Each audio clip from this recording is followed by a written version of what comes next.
محترم بعض خلق پر رمضان مبارک کی د ځان نه سم فرعون جوړ کی په هر چا باندې غصه کوي او په معمولی خبر باندې جګړه کوي. حالانکه روزه خود صبر او د غمخوارۍ میاشت ده. په دې کې به مسلمانان د یو بل سره د نرمۍ او د احسان معامله کوي، د یو بل سره به همدردي کوي، د غصې او د جګړې نه به ځان ساتي. د بخاري شریف او د مسلم شریف حدیث دی.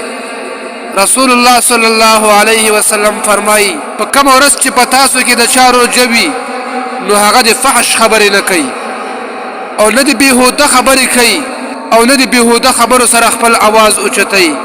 کم کس چې ابتداءً دته کنځلې کوي یا د ده سره جنګړې کوي نو دی دې ورته وایي چې زه روژه یمه.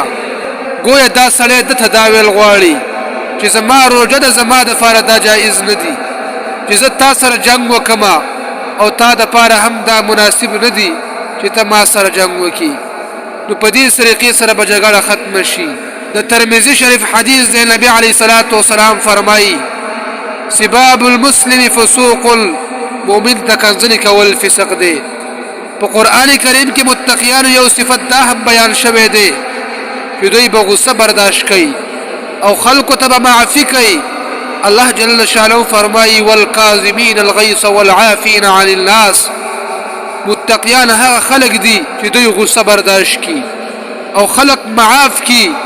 بل دا محترم چې بهادری او پهلوانی دا نه ده چې انسان هر وخت په غصه کې وي او بل مسلمان د لاس ته محفوظ نه وي، بلکې پهلوانی خدا ده چې انسان د غصې په وخت کې خپل غصه کنټرول کی. عزتمن لورونو بیا په روژه کې هغه ځان له غصې نه ساتل پکار دي. بعضې مسلمانان هغوی چې کله کور ته راشي نو هغوی ښځې رټي، ښځو ته کنځلې کوي، یا په وړو کې مالګه سیوا شي یا په سالن کې مالګه سیوا شي، هغوی کنځلې شروع کی او زنانه رټي. محترمو زنانه ډېر کمزوری مخلوق دی، هغوی نه دي رټل پکار. څنګه چې ته انسان دغه رنګې هغوی هم انسانان دي، یو کمزور مخلوق دی.